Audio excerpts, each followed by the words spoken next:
Mes voeux le meilleur à vous tous qui suivez ce magazine Kiosque. Merci de nous rester fidèles. Nous sommes aujourd'hui jeudi 29 décembre 2022. Quelques jours seulement nous séparent de la nouvelle année 2023. Que je souhaite que ce soit une année de paix, de bonheur pour tous nos téléspectateurs du magazine Kiosque. Alors, l'actualité ce matin, c'est la démission de 3 membres du gouvernement Sama Lukonde, les membres du parti politique Ensemble pour la République qui ont déposé leur démission du gouvernement. Ils restent loyaux au président d'Ensemble, Moïse Katumbi. Il s'agit là du ministre du Plan, du ministre du Transport et de la vice-ministre de la Santé au niveau du Haut-Katanga. Il y a également le ministre provincial du Plan, Christian Momat, qui a aussi déposé sa démission. Autre sujet d'actualité, nous allons parler tout au long de ce magazine Kiosque, c'est aussi ce qu'a déclaré le ministre de la Défense lors du Conseil des ministres.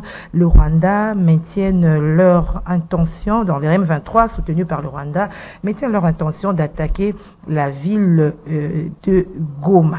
Analyse et commentaires, c'est donc Kiosque. Entre-temps, le Rwanda accuse la République démocratique du Congo de violer son espace aérien. Analyse et commentaires, ce dans Kiosque. Nous allons également nous atteler sur les opérations d'enrôlement et d'identification des électeurs avec tous les problèmes logistiques qui entament ce processus. Analyse et commentaires, c'est avec notre invité. Le premier est déjà là, Walter Couille. Bonjour.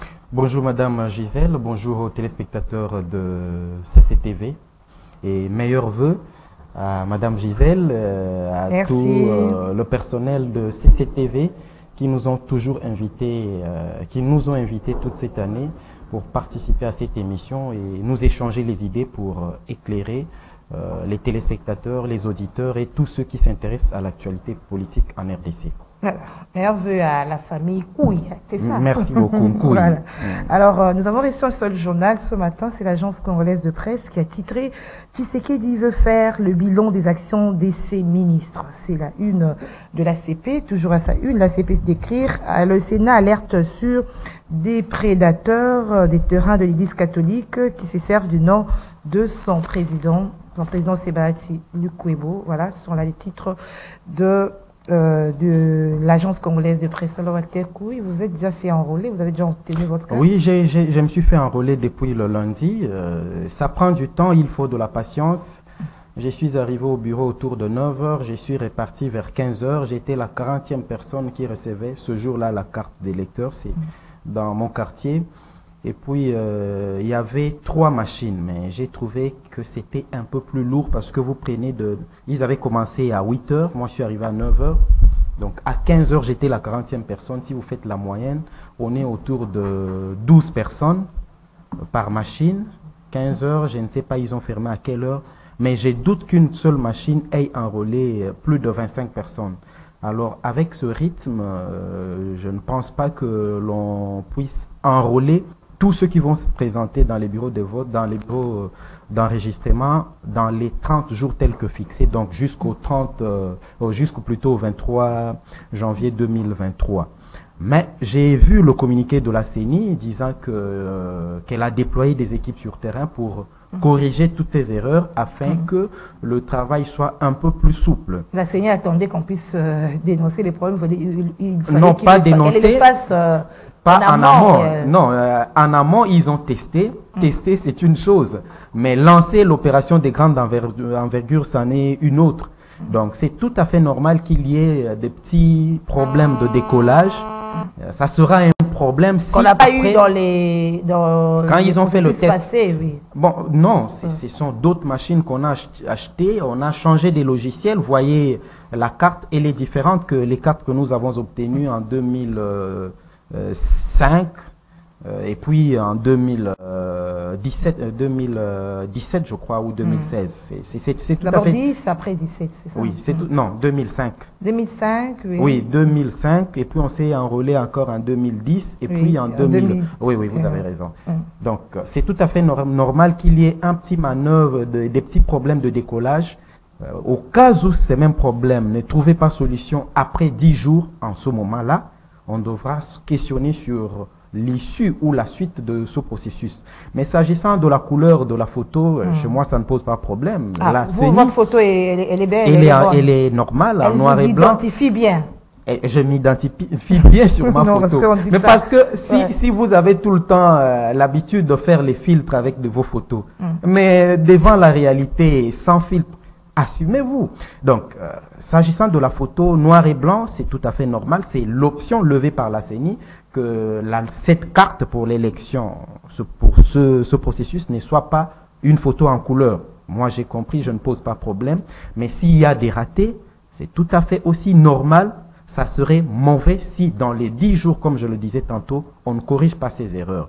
Alors, mais le délai de 30 jours, je doute fort que l'on puisse atteindre les 5 millions de plus d'enrôlés tels que souhaités par la CENI, au-delà des 44 millions enrôlés en 2017. Par rapport au raté, comme vous voulez dire, Walter, il y a des gens, la personne et la photo, en tout cas, c'est deux choses différentes. Hein. Et pour ces personnes-là, aujourd'hui, les techniciens de la CENI sont déployés pour arranger ceux qui ont déjà obtenu leur carte.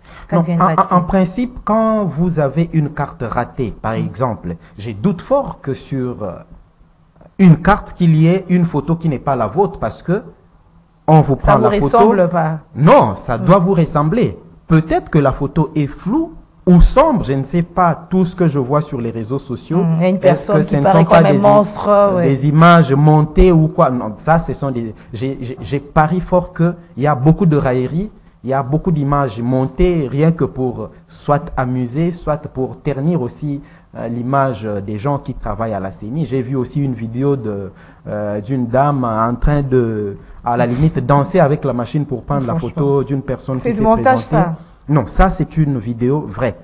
Mais s'agissant des ratés, d'ailleurs, quand on vous donne votre carte, vous avez la possibilité de réclamer sur les champs que mon visage n'est pas visible. Par exemple, quand c'est noir ou quand ce n'est pas sur la place indiquée, un instant, j'ai ma carte. Là, vous montrez votre carte. Ouais. Voilà. Vous avez votre carte d'électeur. La photo, c'est là-bas. Mais si la photo n'est pas ici, elle apparaît là. Et que à la place où devrait avoir le nom, il n'y a pas vos noms sont à l'extrême droit et que c'est coupé. En ce moment-là, on doit se poser la question. Donc, la photo doit apparaître ici. La mienne est claire, elle est en noir et blanc, mais c'est l'une des rares cartes, hein, non, mais la mienne est claire, j'ai tout vérifié. Et puis, je doute fort que les personnes qui publient toutes ces photos soient des vraies photos.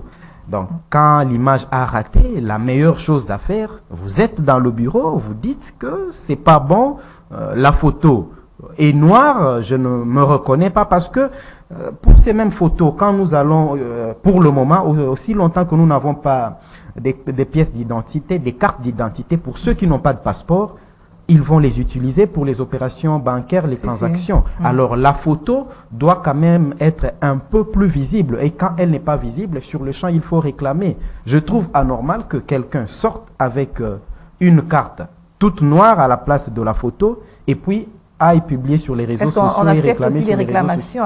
Ça se réclame. Moi, j'ai vu quelqu'un dans le bureau où je me suis enrôlé réclamer que sa date de naissance n'avait pas été corrigé. Il avait corrigé, je crois, si pas la date de naissance, le nom.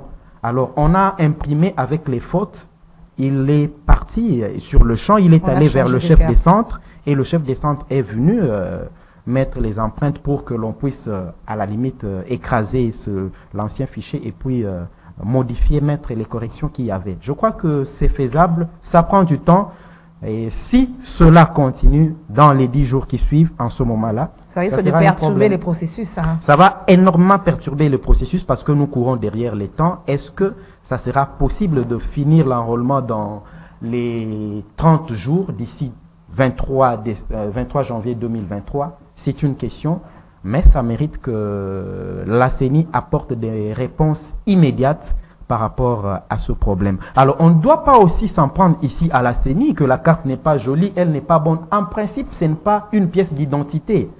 C'est au gouvernement de faire en sorte que l'ONIP fasse le travail, ou le ministère de l'Intérieur. On doit réhabiliter, je n'ai cessé de le dire, tout ce que nous avons dans nos communes comme service de l'état civil. En principe, c'est là, c'est un grand service dans d'autres pays ou dans les pays qui sont organisés. C'est là que les gens prennent leurs pièces d'identité. C'est là qu'il y a des registres des naissances et des décès. J'ai réfléchi avec mon jeune frère il y a de cela une ou deux ans. On avait fait une proposition, mais qui tarde à être avalisée par un député.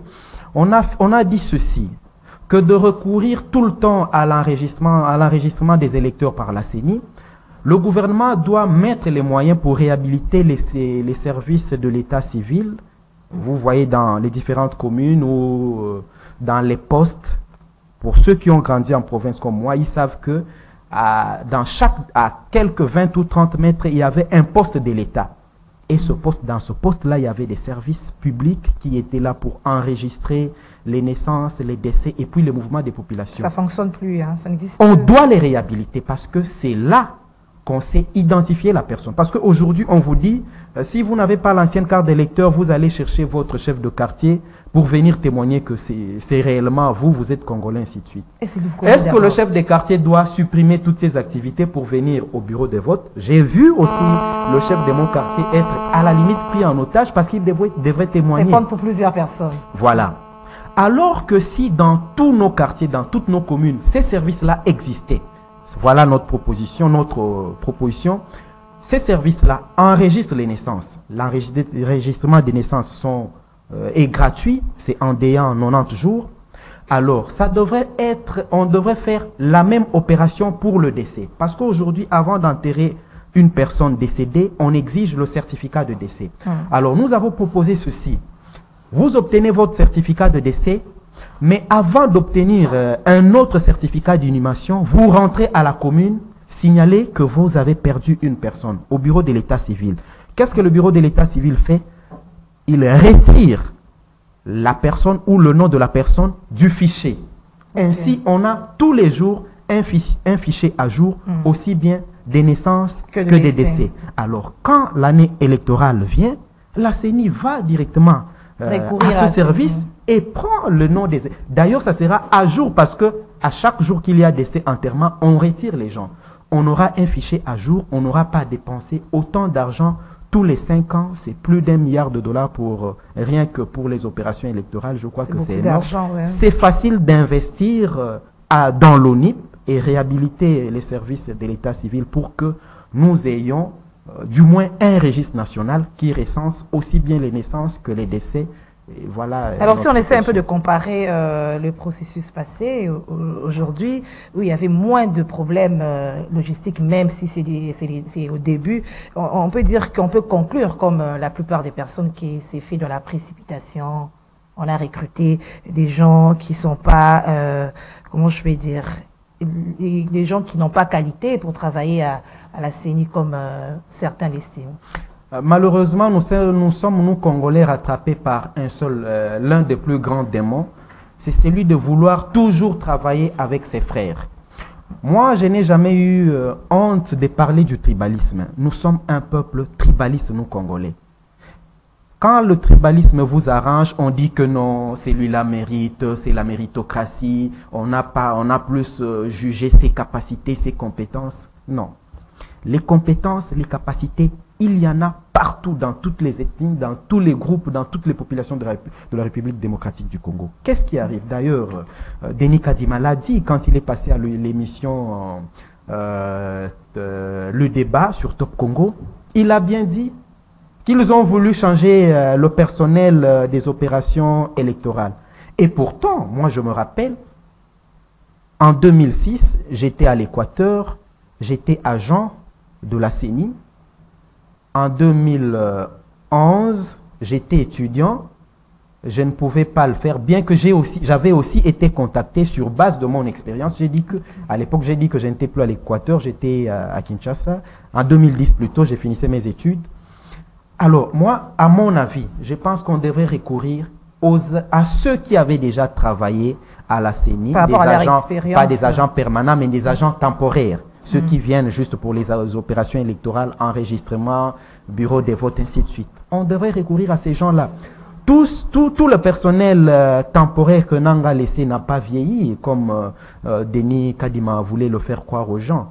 Moi, pour les 3 cycles électoraux passés, je n'ai pas vu des agents d'enregistrement vieux de 70 ans ou de 65 ans pour parler, pour dire que non, nombreux ont vieilli. Non. À la limite, c'était des jeunes. On devrait recourir à ces gens-là qui avaient déjà la petite notion, des notions basiques d'enregistrement des électeurs, et puis mettre cette formation à jour par rapport au nouveau matériel. Mais recruter d'autres personnes qui ne savent presque rien par rapport là où, par exemple, là où moi je me suis enregistré, je me suis même posé la question si cette dame-là a déjà touché à un ordinateur. Oh, amateur. Donc, elle tapait comme si ses doigts avaient des problèmes de rhumatisme, lettre par lettre, alors que les données étaient déjà là. Il n'y avait rien à modifier pour mon cas. On devrait prendre seulement la photo. Mais ça nous a pris environ 30 minutes. Pour rien. Alors que je n'ai rien changé comme données. On devrait prendre seulement la photo et puis imprimer. Malheureusement, chaque personne qui arrive veut travailler. Je sais qu'il y a un problème d'un chômage de masse en République démocratique du Congo. Ça touche toutes les familles, toutes les communautés. Satisfaire les membres des familles. Alors on veut satisfaire les membres des familles. On doit tout jongler, faire en sorte que telle ou telle personne qui est proche de moi, proche d'un frère, d'un ami, trouve quand même quelque chose. Malheureusement, ça ne nous apporte pas nécessairement du bonheur. Ça crée aussi des problèmes s'agissant du fonctionnement de la République démocratique du Congo ou de tous les services publics de l'État. Ceci ne concerne pas seulement la CENI, je dis bien, c'est dans tous les niveaux de notre société, malheureusement. Voilà, avant de passer à notre sujet, une dernière question par rapport à ce problème logistique au niveau de l'identification et enrôlement des électeurs. Que faire, Walter, pour sauver ces processus?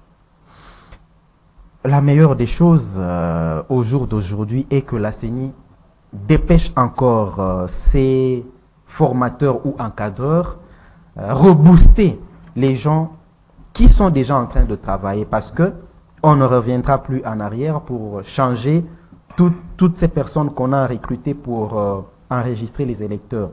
Donc, on a déjà fait un pas, bien qu'on est en train de tituber. La meilleure chose à faire aujourd'hui, c'est de le rebooster en faisant en sorte que tous ces formateurs, l'équipe des formateurs, se déploie au plus vite afin de faire en sorte que le processus retrouve une excellente cadence pour sauver le processus, pour qu'on ne dépasse pas les délais tels que prévus par la CENI, ou même si l'on dépassait, qu'on ne puisse pas aller au-delà de 2 mois, parce que la moindre modification de date va impacter sur le reste du processus. On risque d'avoir glissement. Les dates sont, on ne dit pas des dates magiques, mais les dates telles que fixées méritent d'être respectées. Mais aux animateurs de faire en sorte que l'on puisse avoir un processus crédible, que ceux qui se présentent obtiennent leur carte et qu'ils ne rentrent pas déçus. Voilà. Walter, que nous allons analyser maintenant les propos, la déclaration, les affirmations du ministre de la Défense hier au Conseil des ministres. Le M23, soutenu par le Rwanda, maintiennent leurs intentions d'attaquer Goma par de chemins ou de schémas détournés. Walter Kouy, comment est-ce que vous avez perçu cette affirmation du ministre de la Défense? Est-ce qu'il pleurniche, il dénonce, ou c'est la peur? C'est triste, vraiment très triste. Nous l'avons déjà entendu il y a quelques jours passés. On a entendu le ministre, non, le porte-parole de l'armée dire que les M23 faisaient la diversion en quittant Kibumba, je crois. Oui, oui. Il faisait la diversion, il prenait une autre direction. Mais l'armée ne doit pas se plaindre. Est-ce que le fait que nous ayons un processus aussi bien de Nairobi que celui de Luanda voulant que les M23 se désengagent, ça ne prive pas à l'armée de remplir ses missions régaliennes. Vous n'avez pas à vous plaindre, vous, forces armées de la République démocratique du Congo, que non, les M23, ils veulent aller de tel côté. Mais faites votre travail pour lequel vous êtes payé. C'est pas comme disent les Congolais, ceux qui ont Kibele là. Non, l'armée ne doit pas cobeler là. L'armée est là pour défendre l'intégrité territoriale. L'armée n'est pas là à s'alarmer comme nous les civils. Ça, c'est le travail de la société civile, ce n'est pas le travail de l'armée. Faites le feu. C'est pour ça que vous êtes payés. C'est pour ça qu'on achète les armes. On a dit ces gens-là rentrent vers, je ne sais pas, Bunagana où ils vont aller chez eux au Rwanda. Mais s'ils prennent une autre direction, frappez-le. Vous n'avez pas à venir crier sur les médias que non, voilà, ils font la diversion. Mais pendant qu'ils font la diversion, vous, l'armée, les forces armées, vous faites quoi? Nous devons cesser d'être ce pays ou cette armée qui se lamente, qui se plaint à tout moment. À la limite, ça humilie tout un peuple. Il y a quelques mois passés, je rappelais ce que le président ougandais disait ici, que la sécurité de chaque pays revient à lui-même. Et il a fini par dire que quand les dirigeants ou les acteurs d'un pays n'arrivent pas à résoudre ce problème-là, c'est qu'ils sont frappés ou atteints du sida politique. Ça, c'est le président ougandais qui le disait. Ça doit nous interpeller. Ce n'est pas pour, en quelque sorte, humilier ou qui que ce soit, non.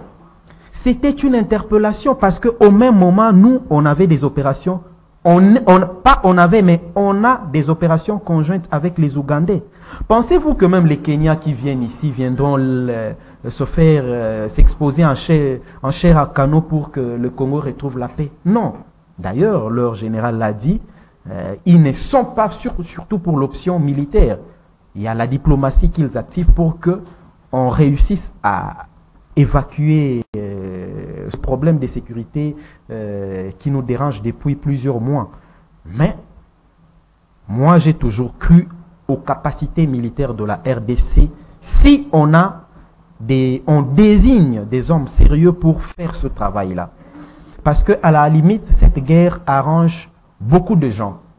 Beaucoup de gens. Par rapport à nos richesses. Des réseaux, des prébendes, aussi bien à l'interne qu'à l'externe. On dit seulement que le Rwanda pillait les minéraux. Mais ce n'est pas seulement le Rwanda qui pillait le minerai. Même nous, Congolais, nous pillons nos minéraux. Tous ceux qui se sont enrichis depuis 2006 dans l'est de la RDC ne sont pas nécessairement des Rwandais. Il y a aussi des Congolais qui sont complices. Alors nous ne devons pas tout le temps nous lamenter sur les autres. Eux privilégient leurs intérêts et nous faisons quoi? Nous ne devons pas nous plaindre. Il fallait agir dans les silences, vous voulez dire ça, Walter? C'est-à-dire quoi, attaquer, il faut agir. La menace est là, le M23 est là, nous, notre armée, doit faire le travail. C'est comme vous et moi ici. Nous sommes venus ce matin, vous êtes venus prester pour le compte de l'entreprise qui vous emploie, CCTV. C'est le cas des gens qui sont dans l'armée. Leur travail, c'est quoi? C'est de défendre l'intégrité territoriale. Quand vous arrivez ici, vous n'allez pas dire aux auditeurs, bon, aujourd'hui, on ouvre le journal, il n'y a pas de sujet d'information, excusez-nous, patati patata. Non. Vous faites en sorte de trouver quelque chose à donner aux auditeurs, aux téléspectateurs de nombreux de CCTV. C'est ça votre travail pour lequel vous êtes payé, pour lequel vous vous êtes engagé. Et quand les gens s'engagent dans l'armée, mais ils doivent assumer toutes les conséquences. Et l'État, il semble... N'est plus passé à la télévision pour dénoncer. Ça ne sert à rien, vous voulez dire ça? En tout cas, même, depuis le 24 février, je suis à la loupe où chaque jour pour jour, la guerre en Ukraine et en Russie. Vous ne voyez pas tous les temps leur ministre de la Défense venir se plaindre ou leurs généraux se plaindre. Non. Ils viennent, ils donnent le bilan, nous avons attaqué telle place, voilà le bilan, voilà ce qui s'est passé. Ils ne viennent pas dire que non, tel... Vous voyez, même la Russie qui sait que l'Ukraine est soutenue par l'OTAN, mais elle n'est pas là à se plaindre. La Russie se bat à la limite contre l'OTAN, mais elle n'est pas là à crier tous les jours que non, on donne beaucoup de moyens. Non. C'est pas une stratégie pour la République démocratique du Congo, faire semblant comme si on pleure et au fond, on est en train de tout préparer. Madame, surtout qu'on a présenté les plans de politique de défense, c'est ce que le ministre effectivement, avait fait. les stratégies militaires ne sont pas publiées. Autant aussi les pleurs de l'armée ne doivent pas être publiés. Autant on ne publie pas les stratégies, autant on ne doit pas publier le pleur de l'armée au risque de démoraliser ou de décourager aussi les gens qui sont au front. Parce que quand vous dites que non, on a eu des avions, on a attaqué, on a fait telle chose, le lendemain on ne peut pas venir dire non, voilà, ils font diversion, ils vont de tel côté. Non. Ça va ils faire vont peur, où? hein? Attaquez-les dès lors que vous avez les informations. Qu'ils font diversion, ils vont vers Saké. Vers Saké, il n'y a pas les forces armées de la RDC. Attaquez-les. C'est ça. Walter Kouy, vous ne trouvez pas que la RDC est trop gentil vis-à-vis du Rwanda? Pourquoi, par exemple, quand le Rwanda qui attaque, qui a été cité d'ailleurs dans plusieurs rapports de soutenir le M23, et c'est le même Rwanda où quand un avion survole son espace aérien, il crie à la provocation, à la énième provocation. Vous voyez qu'on est trop gentil. Non, c'est pas question d'être gentil. D'ailleurs, c'est interdit à un aéronef de survoler l'espace aérien d'autrui sans autorisation. Et c'est pas interdit au Rwanda de soutenir les M23 pour attaquer la RDC. Mais qu'on apporte... Ça va de même, hein? Nous aussi, on dénonce. Mais dans tout ça, mais quand un avion survole, le Rwanda a perdu quoi? On a tué combien de gens du fait que l'avion ait survolé? Mais eux, quand ils nous font cette guerre hybride, nous avons perdu le tissu économique, des déplacements des populations, qu'on ne dit pas. Le choléra est en train de frapper sérieusement ces jours les différents camps des déplacés dans l'Est de la République démocratique du Congo. On n'en parle presque pas, mais c'est catastrophique. D'ailleurs, le ministre de la Santé a dit quelque chose sur ça l'autre semaine. Donc, c'est nous qui sommes victimes. C'est à nous de nous préparer. Nous ne devons pas nous leurrer. Nous ne devons pas nous leurrer sur nos objectifs, sur ce que nous devons faire pour que nous puissions retrouver la paix. J'ai souvent dit que tout dépendra de notre sérieux, le sérieux dans nos services de défense et de sécurité. Parce que ces gens ne doivent pas être là à filer les gens ici à Kinshasa, alors qu'on attend depuis longtemps dans l'Est de la République démocratique du Congo le personnel pour arrêter tous ceux qui sont complices dans cette guerre ou dans ce cycle infernal d'insécurité en République démocratique du Congo. Comment se fait-il que nous fassions 10 ans sans réellement arrêter les vrais auteurs intellectuels de cette guerre hybride depuis plusieurs années? On doit se poser cette question-là. C'est quoi le travail des services d'intelligence de la République démocratique du Congo? C'est seulement se promener ici à Kinshasa, voir qui est en train de dire du mal de tel ou de tel autre qui a une petite portion du pouvoir? Non. Le service d'intelligence sont là, ou devraient être là, pour identifier toutes les menaces, pas seulement à Kinshasa, même dans l'Est. C'est depuis des années que, à mon avis, ces services ont failli dans l'Est de la République démocratique du Congo. Parce que depuis que Mouzitou nous a ramené des rations alimentaires après sa tournée dans l'Est de la République démocratique du Congo, qu'est-ce qui a changé? J'en connais qui sont nés pendant la guerre, qui aujourd'hui ont atteint l'âge de la majorité, plus de 26 ans, dans cette situation. Est-ce que c'est bien? Est-ce que c'est bien? Nous devons continuer à nous lamenter. Je ne pense pas. Le Congo-Brazzaville ici, en 1997, a connu une situation de guerre où un président a été renversé, comme chez nous avec l'AFDEL. Est-ce qu'ils sont toujours en guerre jusqu'aujourd'hui? Les ninjas ont tenté une aventure. Est-ce qu'on en parle encore? Savimbi, en Angola, a fait ce qu'il a fait. 20 ans après, est-ce qu'on parle encore de la guerre en Angola? J'apprenais hier que le Soudan du Sud nous envoie 750 militaires pour sécuriser cette bande de terre dans le Même le Soudan. Et pourtant, cette même armée de Salva Kiir n'a pas réussi à mater la rébellion de son vice-président Riek Machar. Bon. Mais on accepte, ils viennent. Les Burundais sont ici, les Kenyans sont là, Les Tanzaniens, finalement, on devient quoi dans tout ça? C'est une insulte. Parce que nous ne sommes pas sérieux. C'est ça. On n'est pas sérieux, nous devons être sérieux, nous devons nous réorganiser, organiser nos services parce que nombreux des officiers, ça tout le monde le sait. D'ailleurs, le président de la République le sait mieux que quiconque, que nombreux officiers généraux sont des grands commerçants dans l'Est de la République démocratique du Congo. Mais pourquoi on ne balaye pas la cour? Pourquoi on ne nettoie pas cette incurie? Ce sont des questions qu'on se pose si on veut réellement que la paix revienne à la République démocratique du Congo. La société civile peut dire ce qu'elle peut dire. L'Église catholique, comme on se le disait l'autre fois ici avec Christella Kiakuba, la SENCO peut dire ce qu'elle peut dire, mais la SENCO n'enverra pas les abbés et les religieuses à prendre les armes pour faire face aux Rwandais, aux Ougandais, aux LRA et puis aux ADEF. Non. Tout dépend du sérieux des gens que nous désignons pour faire cette guerre contre l'ennemi qui ne cesse de détruire notre pays depuis plus de 20 ans. C'est en tout cas ma façon de voir les choses. Aussi longtemps que nous ne serons pas sérieux, on va continuer à pleurer. 40 ans après, on sera dans cette même situation. Alors, face à tout ce qui a déjà été fait, il y a eu des processus, il y a des rapports, des dénonciations. On est loin d'en finir avec cette guerre. Comment vous entrevoyez la suite de cette situation sécuritaire?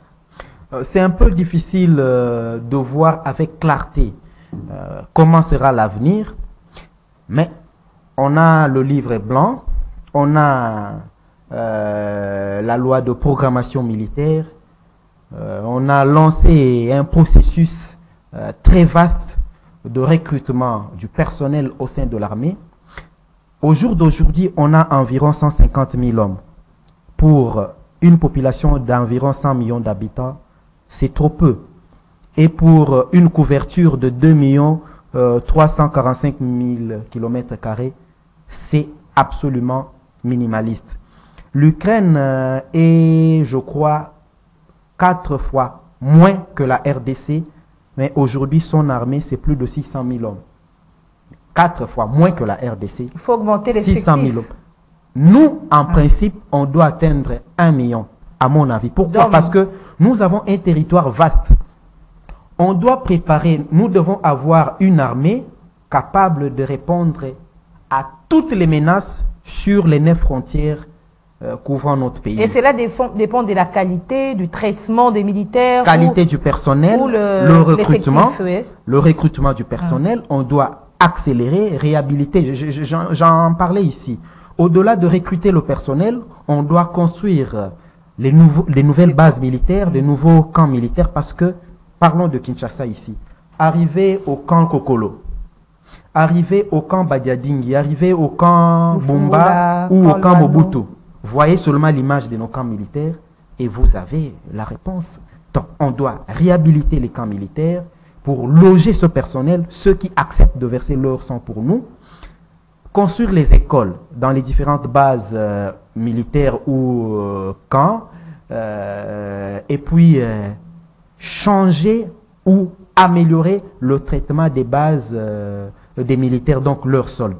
C'est anormal, c'est impensable qu'aujourd'hui, un général, le dernier des forces armées, donc l'équivalent du secrétaire général dans l'administration, touche moins de 400 000 francs congolais comme salaire des bases. Donc, tous ces gens que vous voyez, tous ces généraux que vous voyez avec Djipoukoua, ils vivent autrement qu'avec leur solde. Ils font du commerce, ils font autre chose. Nombreux profitent de leur fonction pour faire autre chose, parce que c'est ça, ce que j'ai dit est public.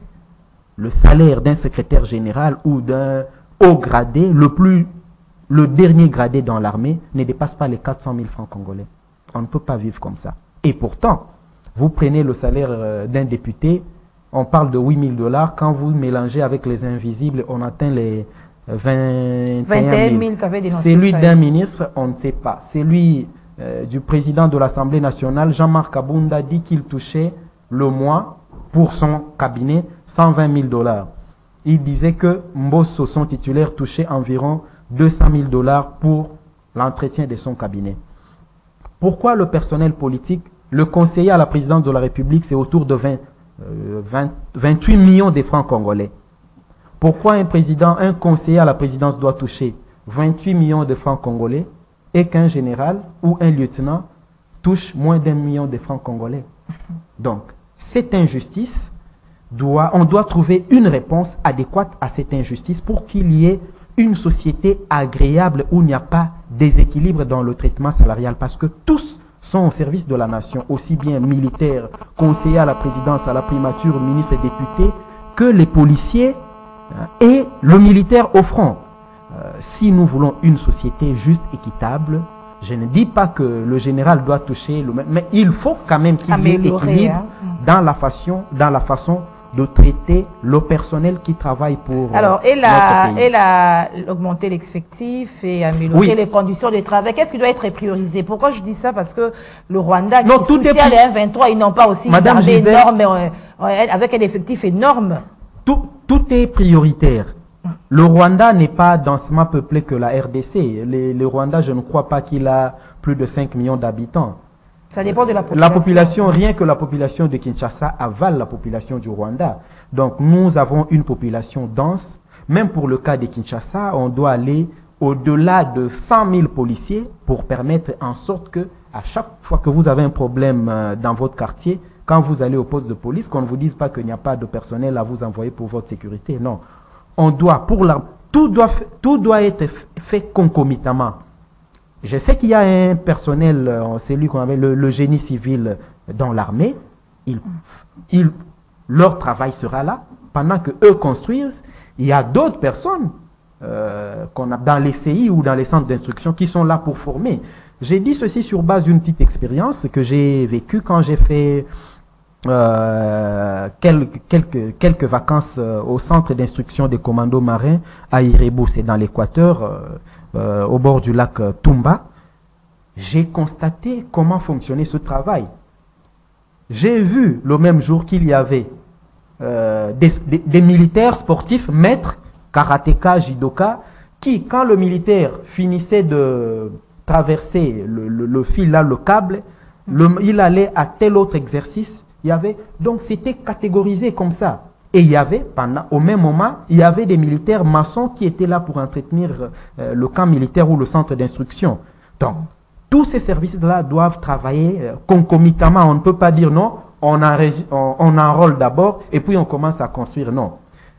On le fait au même moment. Dans l'armée, il y a différents départements. Chaque département a son travail et chaque département doit avoir les moyens pour faire ce travail-là, tout en évitant les détournements des deniers publics, qu'on ne voit pas les véhicules de l'armée transporter les sacs de ciment vers des destinations autres ou privées que celles pour lesquelles ils ont été destinés. Voilà, merci Watel Kouy. Nous prenons un autre sujet, c'est la démission de 3 membres du gouvernement pro-Katumbi. Et à ce sujet, l'hebdomadaire Les Défis a été titré « Élection 2023, Katumbi, vroom, vroom ». C'est le titre de ces hebdomadaires. C'est Chéribin Okende, Christian Mwando, la dame Véronique Kilumba. Kilouba, voilà. Il y a aussi un autre ministre provincial du Haut-Katanga qui a démissionné, Watel Kouy. Ça démontre la constance, hein, la loyauté. Quand vous avez déjà, vous faites partie d'un parti politique et vous restez loyal à son président malgré tout. Je les félicite beaucoup pour ceux qui ont démissionné. C'est ça, c'est ce type de personnel politique que la République démocratique du Congo doit avoir. Ici, je le rappelle, comme je l'ai dit la fois passée, l'actuel Premier ministre Sama Lukonde était très jeune ministre des Sports, et Culture et Loisirs, mais il avait démissionné en son temps. Il n'avait pas encore 30 ans. Voilà. On a besoin de ce type de personnel. Aujourd'hui, les premiers ministres. Je suis par contre déçu pour les cas de ceux qui sont restés. Christophe Lutundula, Moïndo Nzangi et puis Modeste Mutinga, parce qu'on mais Serge Condé aussi du sport, il n'est pas d'ensemble. Non, Serge Condé n'est pas d'ensemble pour la République. Donc, pour le cas de Lutundu, là, j'ai lu différentes réactions des uns et des autres. Non, lui, c'était dans le quota du président de la République. Non, il ne faut pas nous leurrer. Il s'est retrouvé là du fait d'avoir appartenu à un parti politique qui a accepté de rejoindre l'idée de l'union sacrée lancée par le président de la République. Parce que le président n'a pas pris Devos Kitoko, il n'a pas pris Ramazani Chadari, Aubin Minakou ou Jimmy Kitenge du PPRD. Le président, en formant le gouvernement, n'a recouru qu'aux gens dont les partis ou les regroupements politiques avaient adhéré à son idée de l'union sacrée. Donc, il faut finir avec ce débat-là pour dire que non, lui, on ne peut pas le condamner parce qu'il est dans le quota du président. Non, le président l'a désigné du fait que son parti ou son regroupement politique a adhéré à la vision de l'union sacrée. Ceci étant dit, j'ajoute un autre élément. On a vu ce pratique depuis plusieurs années, depuis le temps de Mobutu. Tshisekedi est nommé Premier ministre. Je prends cet exemple-là pour revenir sur le camp Lutundu et Moïndo Nzangi. Tshisekedi est nommé Premier ministre, il forme le gouvernement. Quelques mois après, Mobutu le démet de ses fonctions. Nombreux ont dit quoi? Non, nous restons parce qu'on va travailler avec le président de la République. Non, vous êtes arrivés du fait d'un concours de circonstances. Alors, si vous êtes venu sous un label et que ce label-là n'est pas d'accord, surtout pour le cas d'ensemble, c'est la décision du Congrès, du dernier Congrès. Ils ont choisi, désigner Moïse Katumbi comme candidat de la République, président de la République, et puis décider de quitter l'Union sacrée. On ne peut pas aujourd'hui dire que c'est une décision personnelle de Moïse Katumbi. Ceux qui ont accepté de désigner, félicitations à eux, ce sont des hommes d'État, c'est ce pareil type d'hommes que la RDC recherche ou va continuer à rechercher. C'est comme avec le chef de l'État à l'époque, il avait refusé de siéger. Voilà, il avait refusé de siéger. Et pourtant, il y avait d'autres députés, comme Serge Mayamba, aujourd'hui disparu, qui avaient continué à siéger. Et nombreux, les Lumbala qui avaient été... Non, et c'était Dynamique Tshisekedi président. Disons, il y avait d'autres députés UDPS qui avaient resté. Et ils avaient été ils s'étaient auto-exclus. Oui. Et pourtant, ils ont dit quoi? Pour ceux-là, non, moi, j'ai été élu par le peuple et pas par le parti. J'ai été élu par le peuple, je veux siéger. On les a auto-exclus du parti. Donc aujourd'hui, on doit aussi auto-exclure les Lutundu là, les autres qui sont restés. Non, en principe, ils ne font plus partie. Le parti doit tirer toutes les conséquences, ou le regroupement politique doit tirer les conséquences que Lutundu là n'est plus. Moïndo Nzangi avait déjà créé son parti politique et pourtant, il a encore le mandat du parti MS, Mouvement Social, je crois, avec lequel il a été élu. Bon, la Cour constitutionnelle aussi nous a mis dans l'imbroglio qui a fait que aujourd'hui, je peux être élu sur la liste de tel parti politique et puis demain, en plein mandat, adhérer dans un autre parti politique et continuer à parler avec le fameux arrêt que le mandat n'est pas impératif, chacun est libre de faire du mandat. Non. La politique, c'est comme l'armée, c'est la discipline. Quand le grand groupe ou la majorité prend une décision, si vous n'êtes pas d'accord, soit vous restez et assumez ce que la majorité a voulu, veut faire, soit vous quittez. Je l'ai dit, Madame Gisèle, sur base d'une expérience. Moi, j'ai été militant dans un parti politique. L'un des grands partis politiques quand j'étais, pendant tout mon cursus universitaire, même bien avant.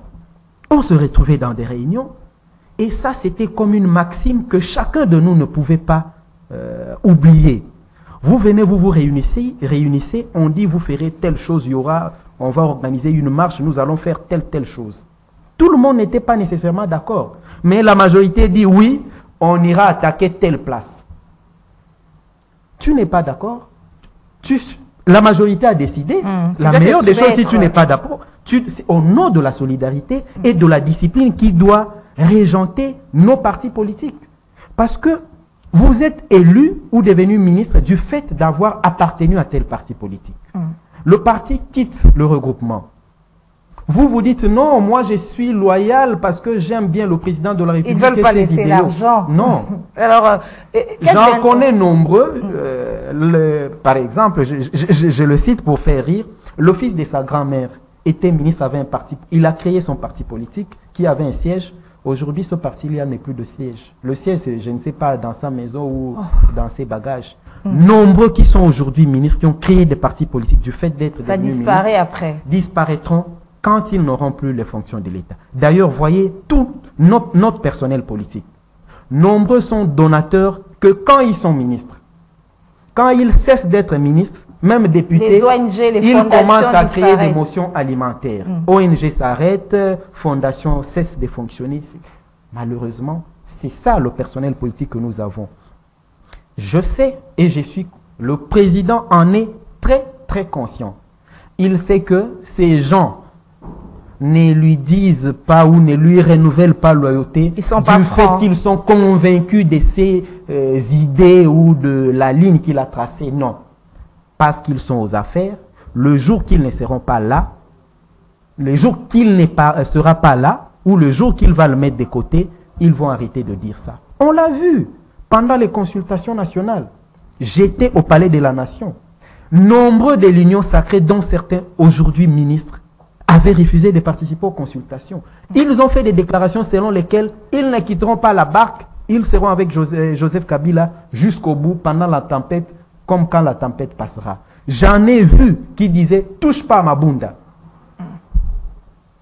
J'en ai vu qui ont dit... La politique est dynamique, non, ça c'est de la prostitution politique. Ce n'est pas question de dynamisme politique. Quand vous venez en politique, vous devez avoir des idéaux et des convictions qui font que pendant la tempête ou pendant la bonne période, que vous soyez constant dans tout ce que vous poursuivez. Parce que l'objectif ici, c'est de servir la nation. Police, c'est du grec, c'est la science ou c'est l'art de servir les autres. La politique, c'est comme l'apostolat. Quand quelqu'un vient servir les autres, c'est comme les sangos. Ils ne viennent pas pour se remplir les poches, ils viennent travailler.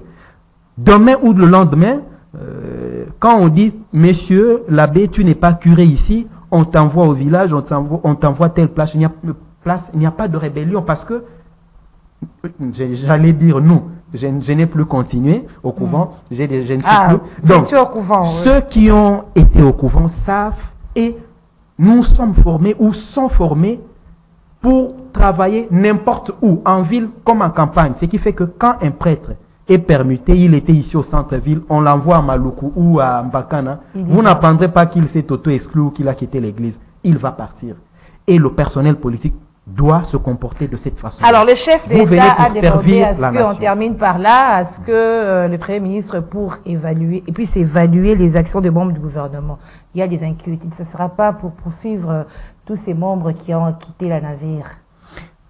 Mais on ne doit pas poursuivre les gens parce qu'ils ont refusé de continuer à rester dans le gouvernement. Ça serait d'abord une très mauvaise idée, une très mauvaise image qu'on donnerait encore de notre appareil judiciaire. Voyez, depuis le procès 100 jours, l'autre fois je vous posais la question, citez-moi le nom d'une seule personne condamnée pour corruption à République démocratique du Congo toutes ces 5 dernières années. On a eu des procès, si pas bidons ou... avec en grande pompe, malheureusement, c'était pour bluffer.